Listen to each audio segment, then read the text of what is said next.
All right, good afternoon, everyone. My name is Mark Molina, and I am the CEO of Molina Leadership and Business Development Solutions. Today, this afternoon, right now, we are interviewing Pastor Aaron Taylor, who is a senior pastor for Crossfire Ministries in Springfield, Oregon, and in Eugene, and some other locations and areas of service throughout the world, quite frankly. And so I wanted to interview Pastor Aaron this afternoon because his ministry is feeding hundreds of people every week, if not almost every day, in Lane County. And I think it's important that as our community is trying to find ways to get their needs met, we have to understand just the government alone can't do it. Private industry alone cannot do it. We also need the involvement of our local faith community. And Pastor Aaron Taylor and Crossfire Ministry and his leadership team are ensuring that what they can do, they are doing, how they can lead, they are leading, how they can model, they are modeling, and they are executing what they believe is the mission of Christ in the local community to care for people. So Pastor Aaron, good afternoon. Thank you for your time. I know you're very busy right now.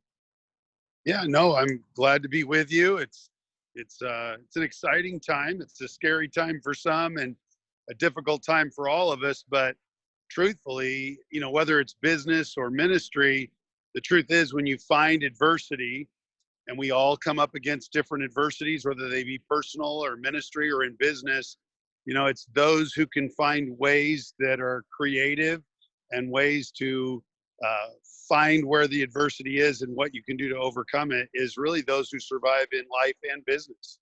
Yes, very good. I have been really impressed with the operations of Crossfire Ministry in Springfield.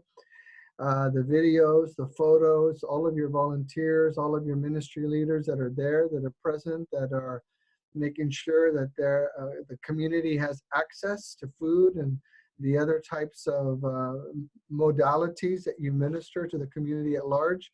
Can you talk a little bit for a few minutes about how you're managing that and what your ministry is doing exactly?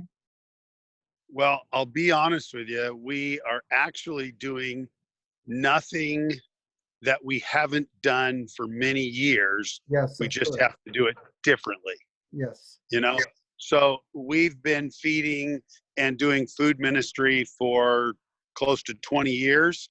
Mm-hmm. We just now are having to be more creative in how we do it. And, it's the simple things that overcome the big obstacles, but it's usually a lot of simple things that overcome those big obstacles.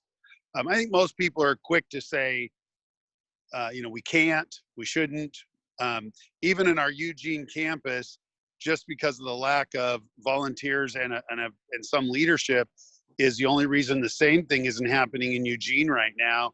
And, depending on the length of this will depend on if that does happen and continue or not.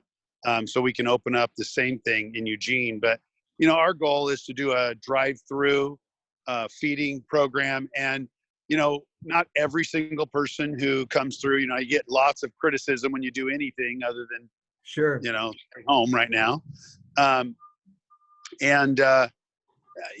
What happens is, we've found niches and ways to help people. I had to say, what's vital about our ministry, and this is what we're going to do.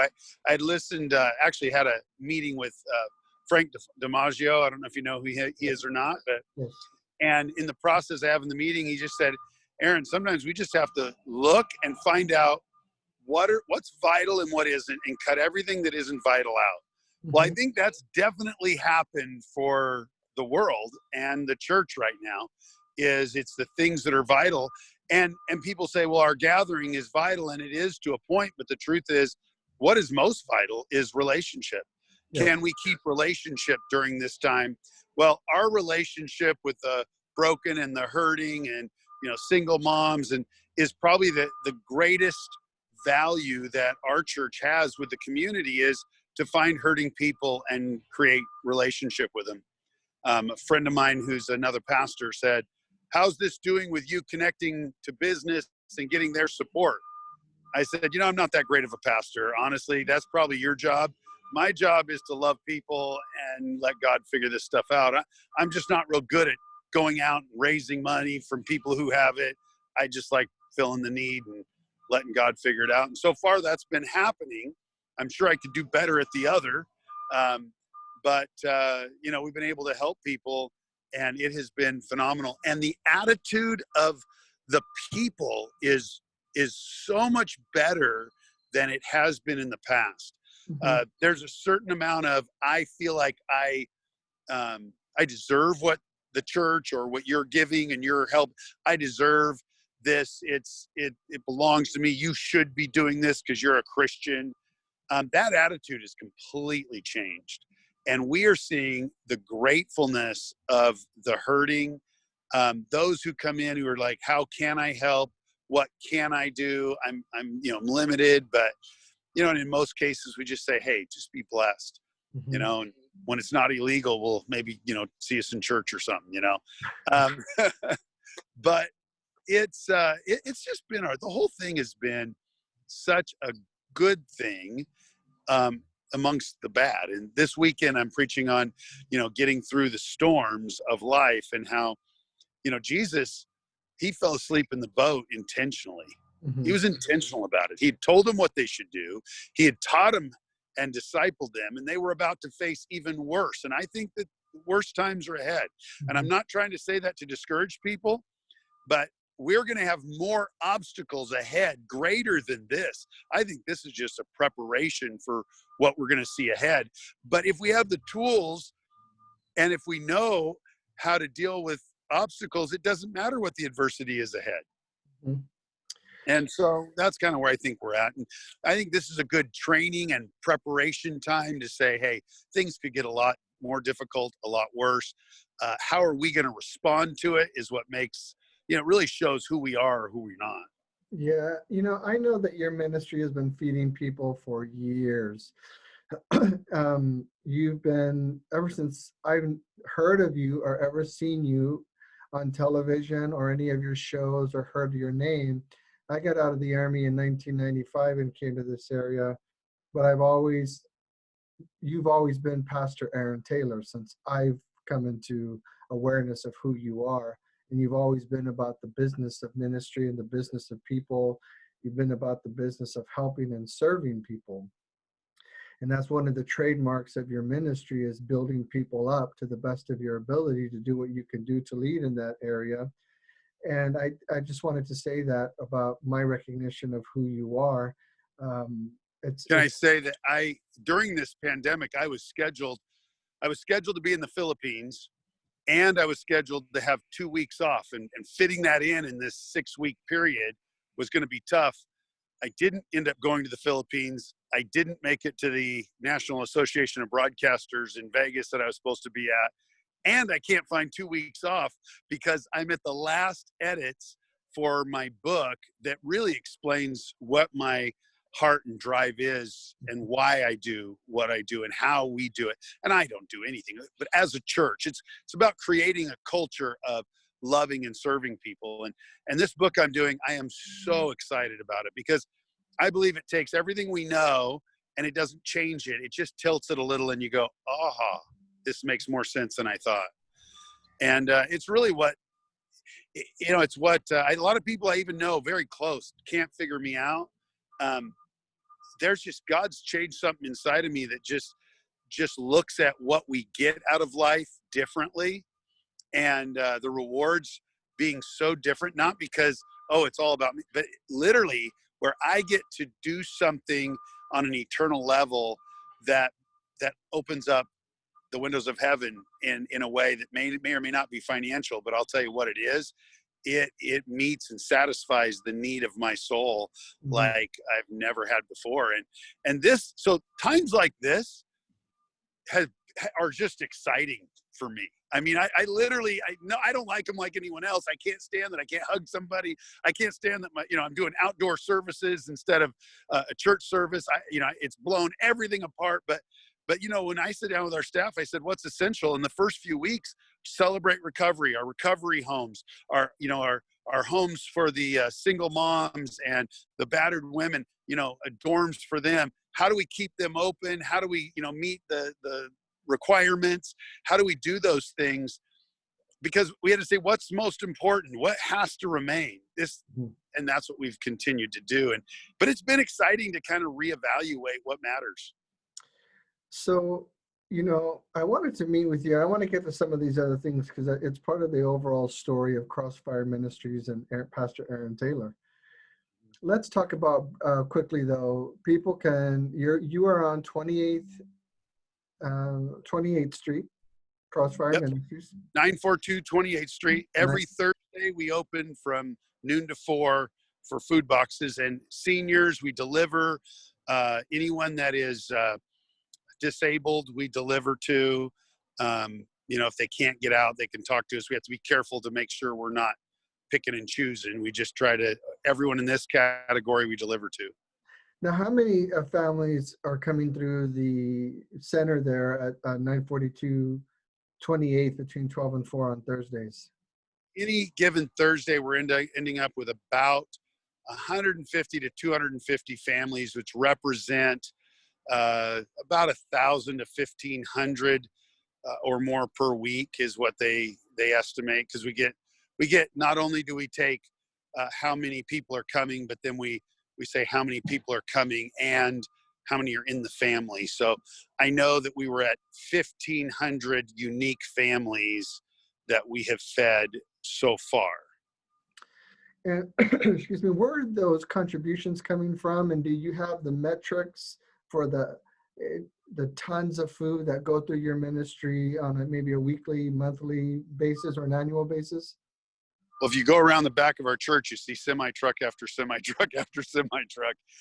And I'll tell you, while we're on this meeting, and this was something you probably don't know, but before all this happened, we were having plans drawn. So the back portion of our property, there would be a 30-foot wide building, and it would go about 170 feet, and we would do it in stages. First one would be a consulting and shower area. Mm-hmm. The next one would be a feeding hot meal. Next one would be food box. The next one would be clothing. The next one would be housing. And so they just go in little warehouse sections, allows us to bring stuff in, store it. And the way that it's designed, there's basically pallet racking on both walls and down the center. That also, for those that understand construction, it gives you the 4 foot from corner barrier, which makes your construction more simple if you don't have any doorways or entryways on the corners. Mm-hmm.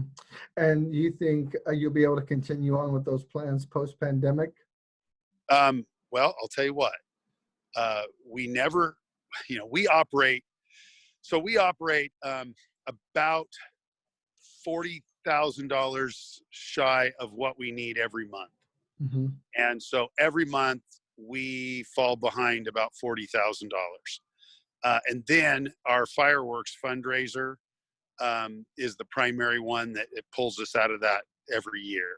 So without that, we wouldn't make it. We would like to get it so that was for doing other projects. That was never intended to be our budget. But over the years, as you reach out to, I'm just going to be straight, if you reach out to homeless, you reach out to hurting, you reach out and love the poor, it isn't the poor and the homeless and the hurting that leave. They come in droves. Mm-hmm. It's those that aren't homeless, hurting, and poor that find a hard time mingling, Mm-hmm. especially at a time like this. Sure. And so while we have some wonderful people and a few business people, over the years, we've had to make choices between, and to be just as straight, honest as I can, there was 7 different people that would have been in the millionaire category a number of years ago who supported our church. And while some still support a little from afar, it's different than when you're actively involved. Mm-hmm. But we've never made the financial decisions that were for the best for the financial well-being, I guess, almost. We've said, how do we help people and stay stable? And that's what we've continued to do. And sometimes that's difficult for people to be involved with when the main focus is giving the money away to people who are hurting. And especially at times like this, when we get to really do something great and shine. So the funding for that is it's a day here and a day there. Our plan is to make plans and to put it out there. And if people respond, we had a guy in California sent us $10,000 the other day and just said, I don't know where it goes. I just know that I can trust you with what we have. Here's $10,000. Do what you need to with it. And right now that goes to basic budget to keep the lights on. In other times it might be able to go towards that building. So, we just start taking the steps and see what happens. That's how it works. How, yeah, you definitely, one thing I know about you to be true is you definitely model this sense of faith about trusting God, trusting his purposes, trusting that the net will appear when it's time to step off the cliff, so to speak, and courage and Well, I knowing. would rather say you put the net in the water and the fish will appear when it's time to pull it up. Okay, fair enough, fair enough. But that's definitely, I think that's a good model for your congregation and for the community and those that you help is that you have to keep moving forward in faith, even if you don't always see the end provision. And we have to have wisdom. Yes. And we have to use things wisely. And I get that. And we have to plan ahead. But the truth is the need is always much greater. Mm-hmm. And so, when you're operating in that place, then, God provides. I was looking and trying to get together to write this book. And the goal is I'm writing the book. I've got some editors and some people that are helping me. I'm not a writer. And, it costs 10 grand. Where am I going to come up with 10 grand? And I could probably beg or plead or I could just say, Lord, I'm going to start. So I started preparing for the book, the parts I could do and the things I needed. It's going to take more to get this thing even where, because it is my first book, to really get it to where it will be able to do what we need it to do. We want to make sure our goal is to really help out in Africa. So we want to be able to give it away long term and in the Philippines. So it'll be translated into Tagalog and also in Swahili. And so, it just costs money. And, literally it was just crazy. Literally the way it worked is we got ready. We did the part we could do when we had no idea what we were going to do.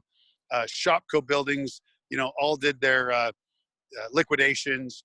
I got involved in those liquidations a little bit. I got a phone call. They said, listen, we appreciate, how hard you work, how great you guys did. You helped us out. The rest of the building, everything in it's yours. We got semi-trailers out of it. We were able to go in, sell all the eye doctor stuff that they didn't want to liquidate.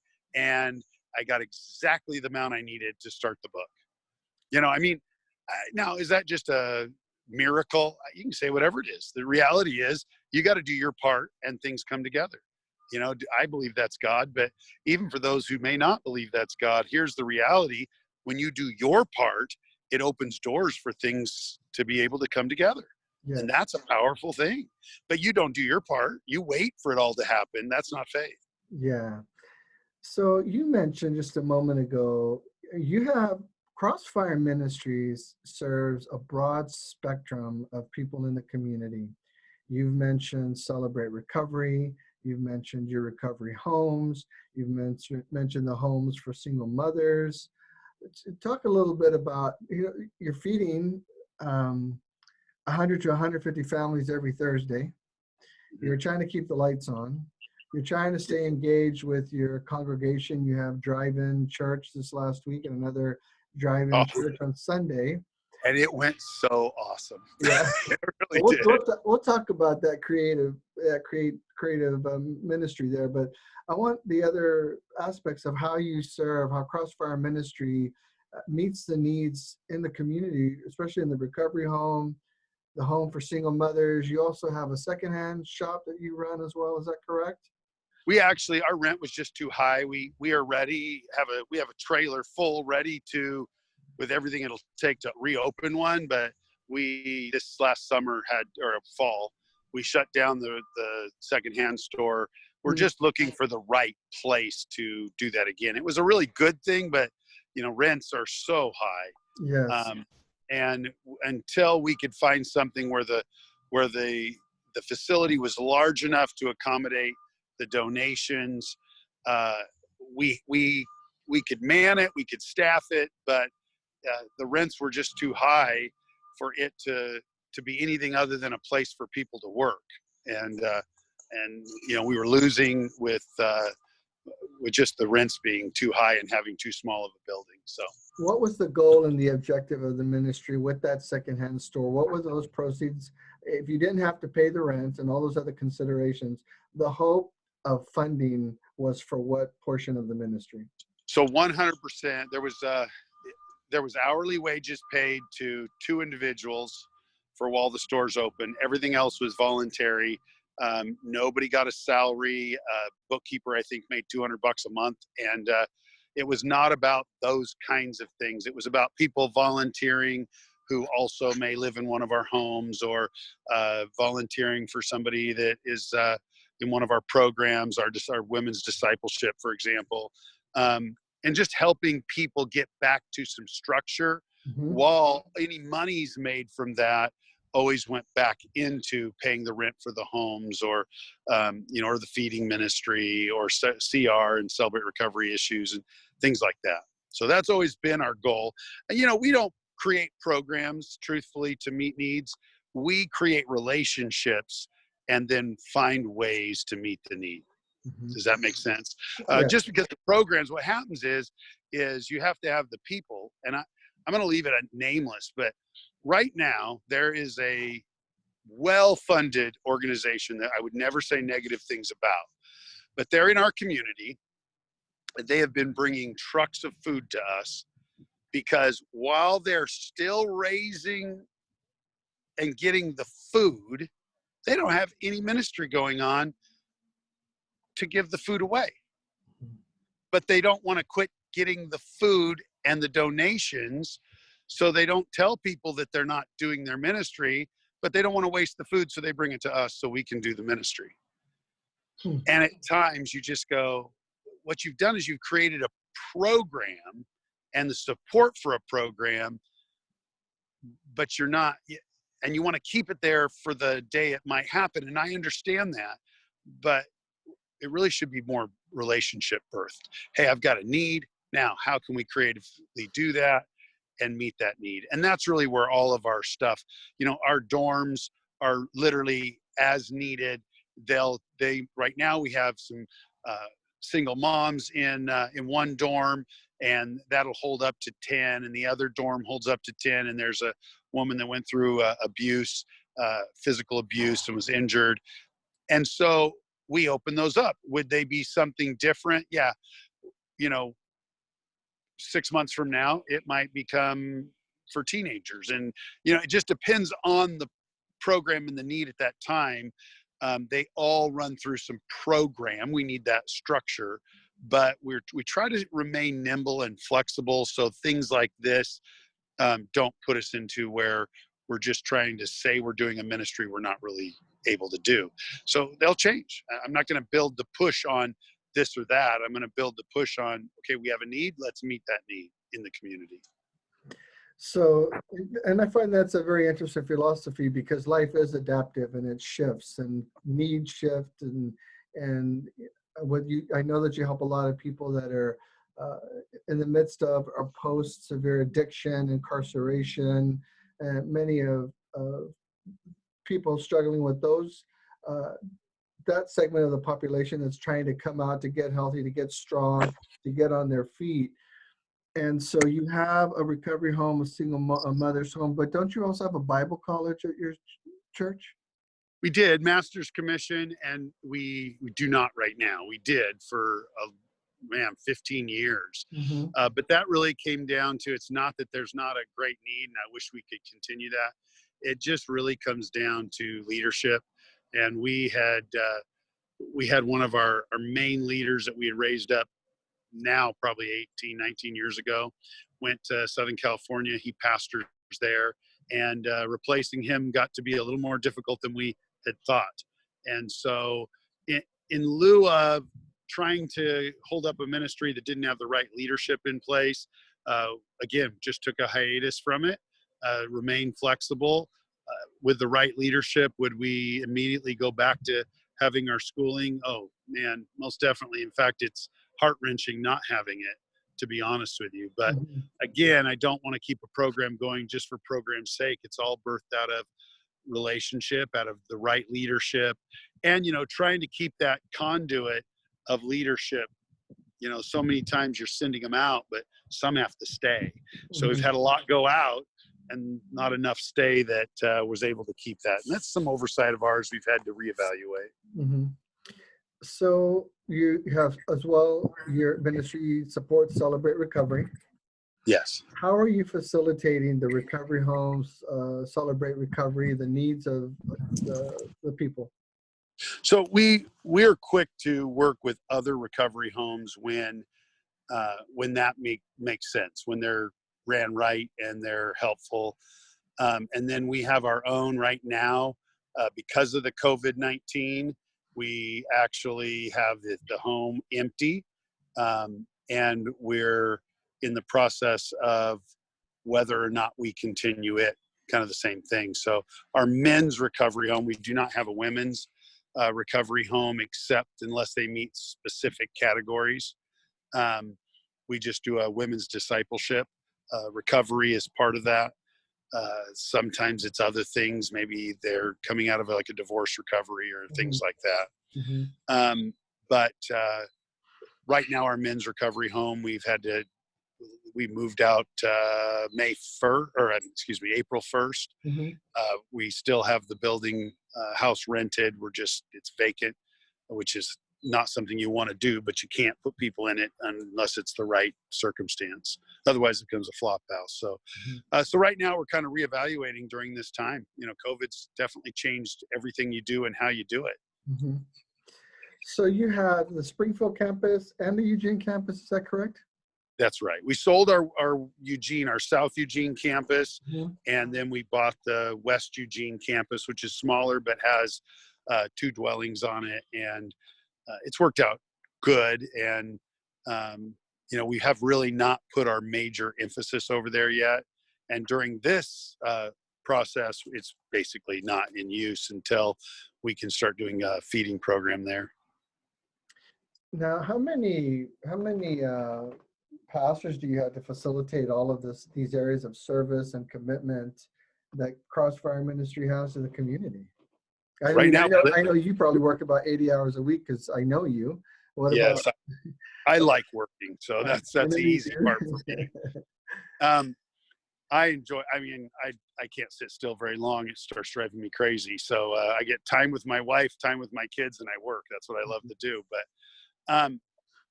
But I will say, there's about 7 right now. Everyone is laid off Mhm. except we have one office lady working in the office, and we have one television editor.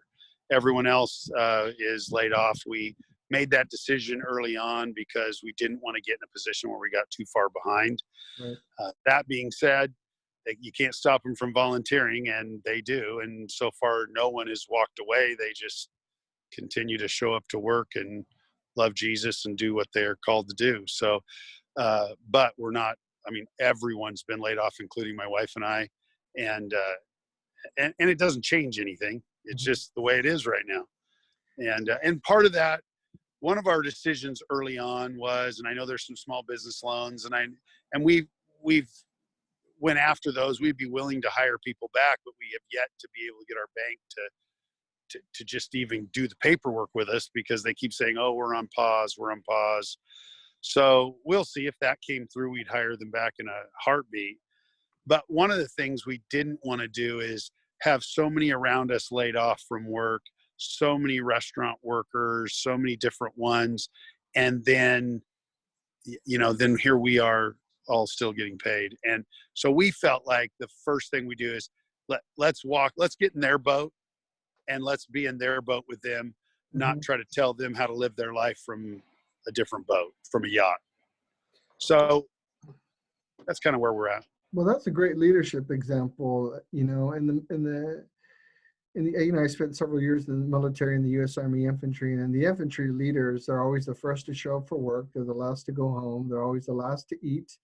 As a leader, you can never eat until all your men had eaten, and then you got whatever was left over. And so you never got to go to bed till all your soldiers were bedded down. You had all your things ready for the next day, whatever your mission orders were. And that just strikes my heart in a tender way, hearing you say that,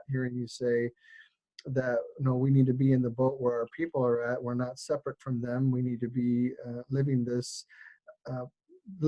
through this journey with them in a way that's real and applicable. Aaron, what about, this is a lot.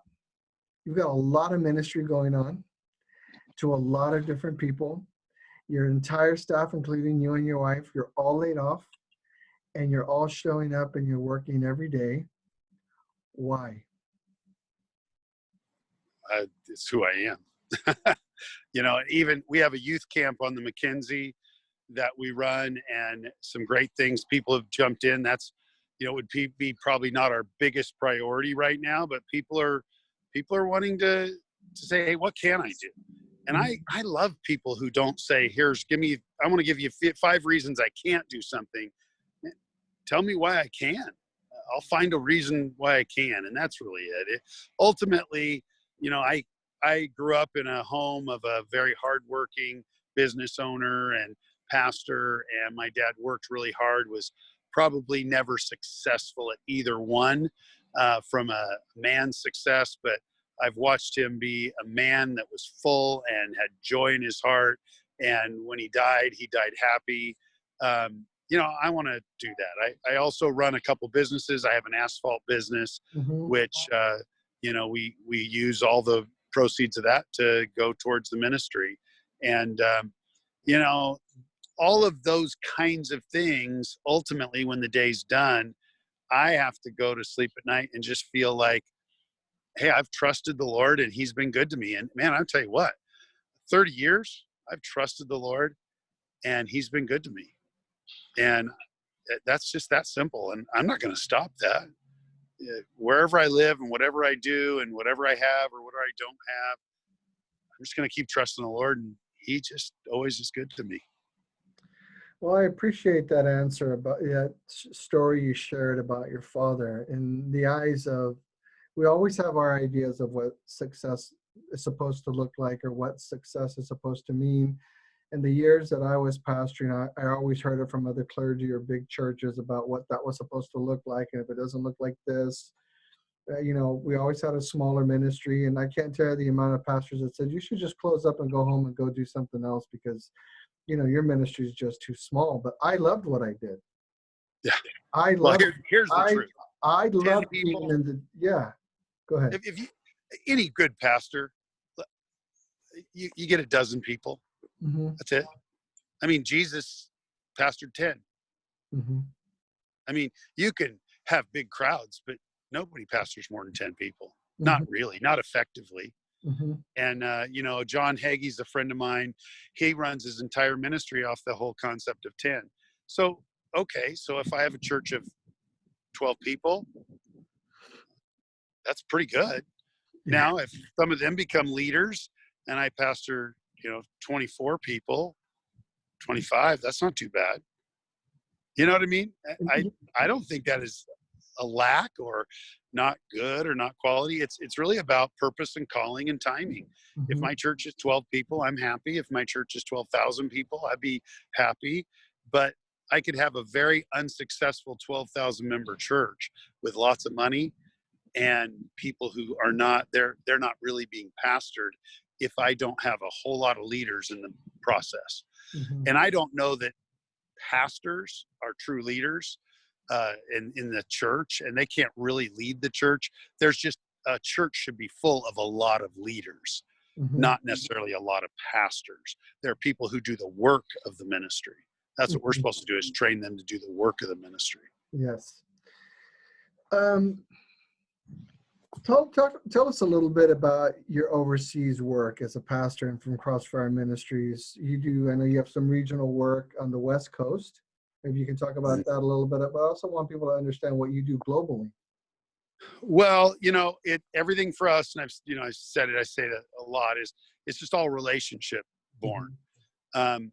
So over the years, instead of when I first we got into ministry, my dad was a part of the church. Him and I co-pastored for years, and we did what every good church did. You had a missions budget. You gave money to missions.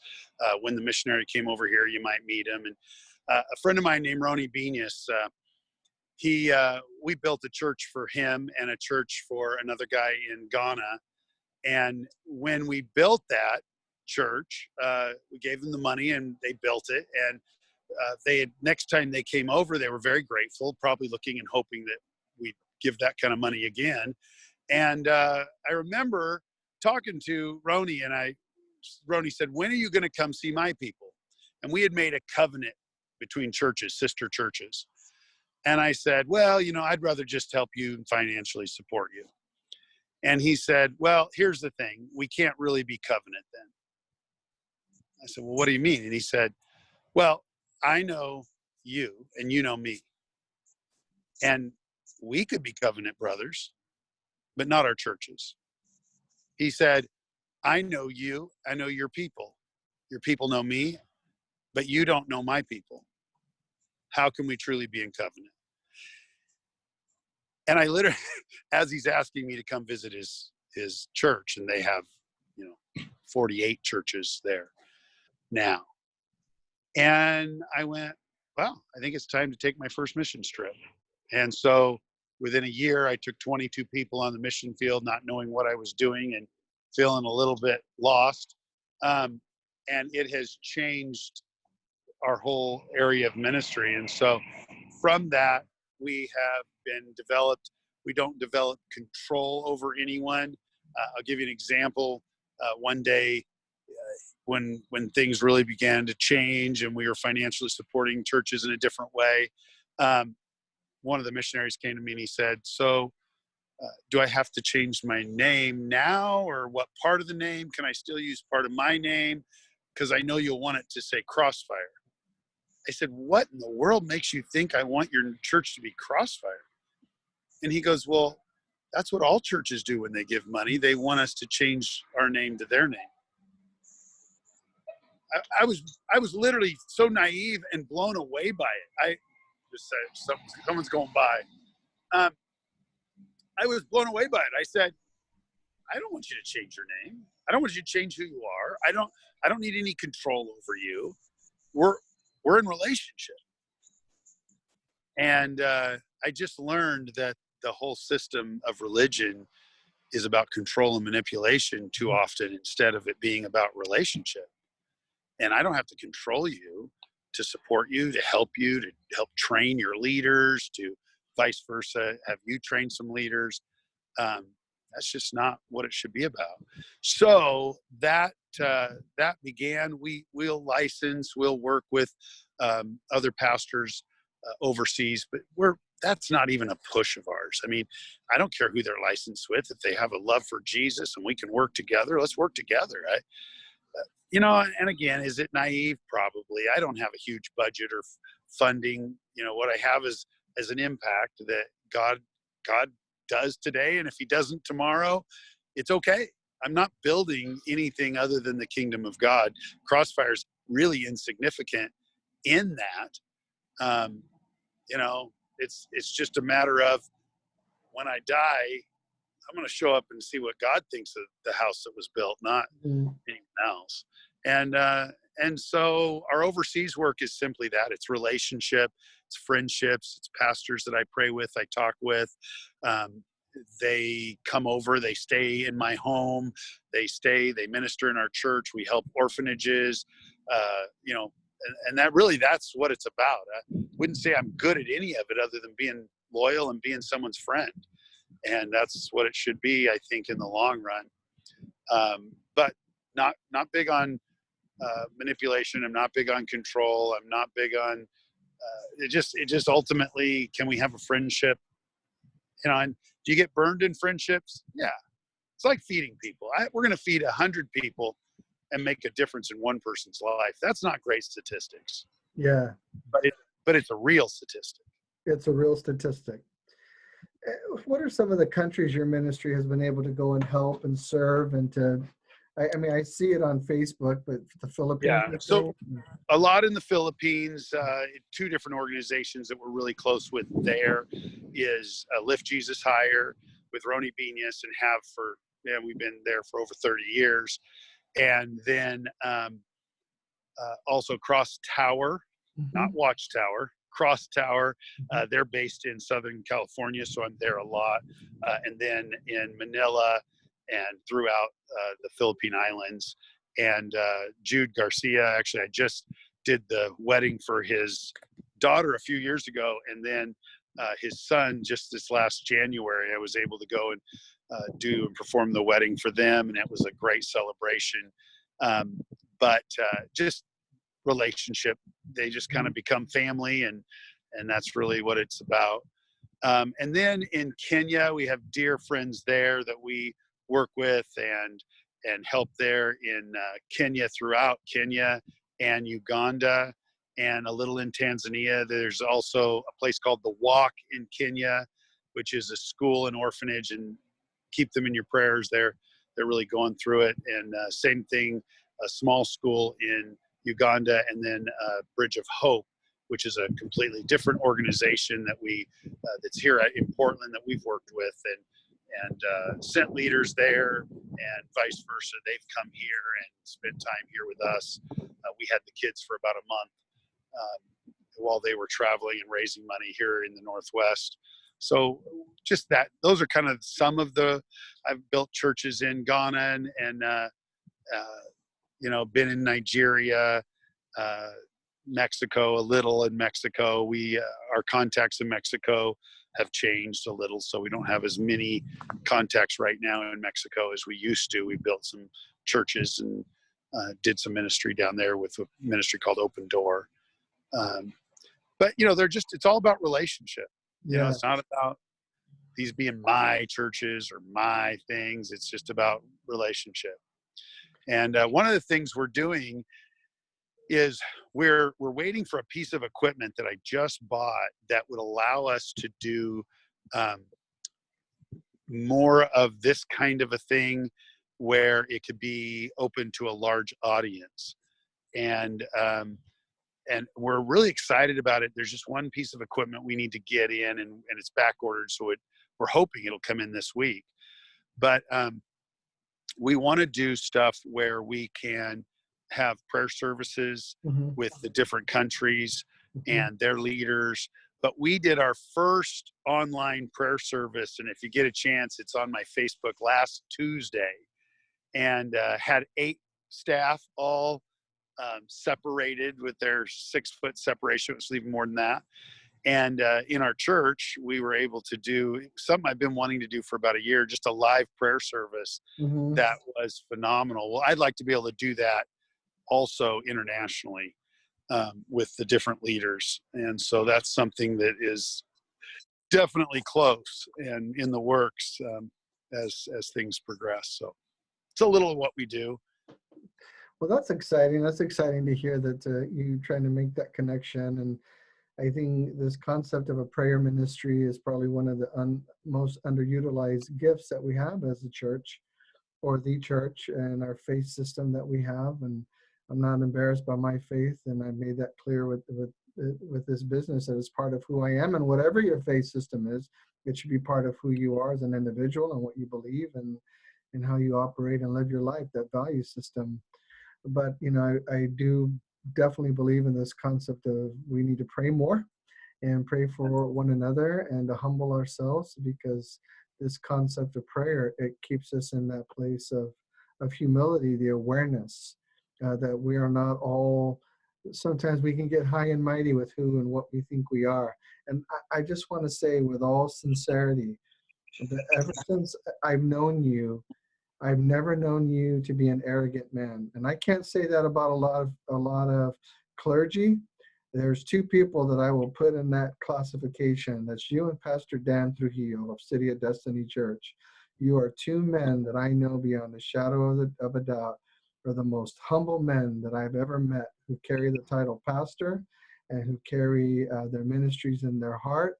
And I can tell you that there's only two pastors that I know for a fact that haven't intentionally, from my lifetime and my time in ministry as well. But the only two men people ask me, and I'll tell them wholeheartedly and say, for the sake of this recording, there's only two pastors that I can say that I have known that have not intentionally hurt or harmed vindictively or and with act of vengeance anyone, and that's you and Pastor Dan Trujillo from City of Destiny Church. And I just wanted to say that for the record. I wanted to say that for those that would hear this, and I appreciate that part of your life. Well, thank you. I am glad, and I like people around me that I think have that heart of just, hey, if you want to put yourself and compare yourself to others, I think that's where we run into that. Let's compare and see. Reality is, when you compare yourself to Christ and what he's done, dude, I'm just so thankful to be a part of the kingdom. And you know, I went through a tough time. I was the arrogancy. I went through a divorce, and during that time, I didn't want to be arrogant. I don't think anyone is, but I had pretty high thoughts of how great I was, and that really changed who I was as an individual and what I wanted out of life and ministry. And at that time, I was traveling nationally. I was speaking. Things were really starting to take off, but they were taking off in the wrong direction. You know, it was like a flight doomed for disaster. And so I will tell you, I wake up every day, I realize that I shouldn't be able to do what I get to do. And it's the grace of God, literally by his grace. And, you know, even to this day, because I went through a divorce, people say, well, you can't and you shouldn't. And I would do that too. Really, ultimately, I'm just serving the Lord. And you know, if I can do that, that's what matters. And so through adversity, good things come. And I don't think this COVID-19 is going to bring out the worst. It can bring out the best if you allow it to. I agree. And so I think it is. I think it is for me. I think it is for others. And I just pray we brace ourselves and learn, because there's going to be greater challenges ahead. That isn't negative. That isn't horrible. That isn't bad. I think Revelations makes that clear. There's going to be bigger, more difficult things ahead. And this is where we get to learn and pass down what we've learned to the next generation. Okay, very good. So as we get ready to wrap this up, what would you like to say to anyone who needs support from your ministry right now in the arena of food? What you can do, what you can do, you're doing. And you have your drive-in church on Sundays, but you have this very real aspect of the physical need of 100 to 150 families every Thursday, 942 28th Street, Crossfire Ministries in Springfield, Oregon. You have 150 to 250 families a week you're feeding. What would you say to the community at large? Any words of encouragement or how they can best contact you, or how, the component of feeding people is a big deal right now? Yeah, go to mycrossfire.com, and that's where most everything is, and you can kind of connect with is just to our mycrossfire.com account. If you are in a need, or don't panic. We got this together. We're going to walk through this together. We're working with Food for Lane County, which is always a big one, but they can't supply all the food needed. We're working with Safeway, with Albertsons. We're working with some ministries I probably should leave nameless. USDA, we get food from them. And here's the thing. Don't be afraid. It's not that the church is going to be there to hand things out to you. But don't be afraid, because most all of this, it's funny to me how people they couldn't pay the rent, they couldn't make their car payment, and they were out of food 2 weeks after the announcement of this pandemic. Well, nobody's life changed in 2 weeks, but fear changed. Right. I mean, they could still pay their bills just as well as they could, but they were afraid now. Don't be afraid. Right. Walk through, do the best you can with what you have. Crossfire is going to do its best with what it has. I can't guarantee we'll have one bit of food next week, Sure. but I know that God will give us what we need, and he'll help us, and he'll bring things together, and we'll do the best with what we're given. Mm-hmm. That's it. We'll pursue and we'll help. And, you know, we don't know if we can do fireworks this year. Without that, financially, would we be devastated? I don't know. Sure. I just know this. I'm going to do the best I can. We're getting our permits. Our orders are placed. Looks like things are coming in. Will we be able to do it? Well, I don't know. But it doesn't change anything. I'm going to put my foot in front today. And so if they have a need, call us. Call the church. Go onto the website. You can call the church at 541-686-FIRE or 541-686-LIFE, either one, and say, hey, I'm in need of food. We'll call and have one of our counselors call you and work out how to either get you that food or how you can come get it. We'll make sure you have something to eat to the best of our ability with whatever we have. All we can do is call out and say, okay, how many fishes, how many loaves, divide them up and let God do the rest. And he does, you know, and, you know, every week it's, well, how many loaves of bread should we give out? How much meat should we give? Well, I don't know. Divide up what we got. How many people think will come? Well, that's what'll be in the box. Okay. Now, you know, if too many come, and you know, it's always works out. It's about right. It's like, wow, I couldn't believe it. We made it. And, you know, last week was 230 families and, we only had 200 boxes, but guess what? By the time we went through, it never stopped. Just like there was never a time when there wasn't cars in line. We got to a point where the line got down to the last car. I was like, okay, we're going to get a break. I'm going to use the restroom. Nope, here they come. You know, but the reality is those extra 30 boxes, we went in there, put them together. They were probably better than the first 200. And, you know, that's just how God works. So if you have a need, call. You know, we get rent assistance calls every day. We have a benevolence funding. If it's funded, we're able to give. I mean, money has to come in to be able to give it out. Sure. But we're going to take what we have, divide it up, and help people. Very good. So thank you, Pastor Aaron Taylor, Crossfire Ministries. They're located at 942 28th Street in Springfield, Oregon. I want to thank you for all you do to feed the families of Lane County and all the other areas of service that you've been providing for all these years. Thank you for your leadership. Thank you for your time. I pray God's blessing on you, your workers, your staff, your ministry, your wife, your children, upon your health, and upon all the reach and influence that God has given you. And so we'll look forward to connecting with you soon as we begin to post-pandemic recovery on how you're able to re-engage in the community.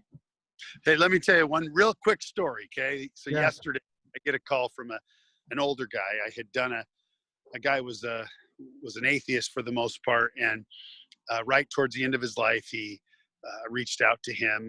Knew he was going to not make it. And long story short, I was able to do a baptism with a washcloth and in a rest home. And he wanted to be baptized before he died, and he confessed Christ. It was awesome. And so we did that. And then he died a week or so later. I did his funeral, and he is actually a very large businessman here in the area. If I said his name, everyone would know his name. But anyway, his brother, I met him one time there, and that was it. And that was, like I said, probably 10, 12 years ago. And his brother calls me and says, hey, and I didn't know him. I got a message, so I called it back actually. And he said, hey, I just want you to know I made something for you. Now he's in his 70s, 80s now. I made something for you. I made some roses for you. So I'm thinking, he made roses. He goes, but I've had them for about a month, and I was afraid that my wife and I would die due to the pandemic. And so I made these roses, and I left you a note, and we wrote you a check, and it's been sitting on our table, and we've only left our house 3 times, but we haven't died yet. And I finally met somebody who knew you, and they gave me your phone number, so I wanted to call. I thought, well, that's interesting. Yeah. So he brings this to me. He actually, out of metal, made 3 roses out of metal. They're really awesome. he made these for me, and he said these represent the Trinity. There was 3 of them, and the work that you do in our community. We wanted to say thank you, and we wrote you a $300 check. And he said, just use it wherever you want. Well, I said, thank you so much. It means the world. It's going to go back into Crossfire. That's what I matter most. And he reaches in his pocket and he goes, ah. And he goes, I've told my kids and my grandkids that as long as I'm alive, I can't fix all your problems, but I'll make sure you have walking around money. Yeah. And he takes 20 bucks out and he puts it in my hand. And he says, now don't give that to the church. That's for you. And I said, well, thank you very much. And here's the funny thing. When he said, I can't fix all your problems, but I can give you some walking around money. None of us can fix all the problems. Right. But we sure do something to help. Thank you. And I think if all of us keep our eyes not on what I get out of life and what I can do, but what I do, how can it benefit others? It'll change the world. Yes. Very good. Thank you. That's apropos. Very good ending. Very good ending. All right. Well, you have a good day. Enjoy this beautiful weather we have for now. And we'll see you again very soon, Pastor. Right. Thanks a lot. All right. Take care. Bye. Bye.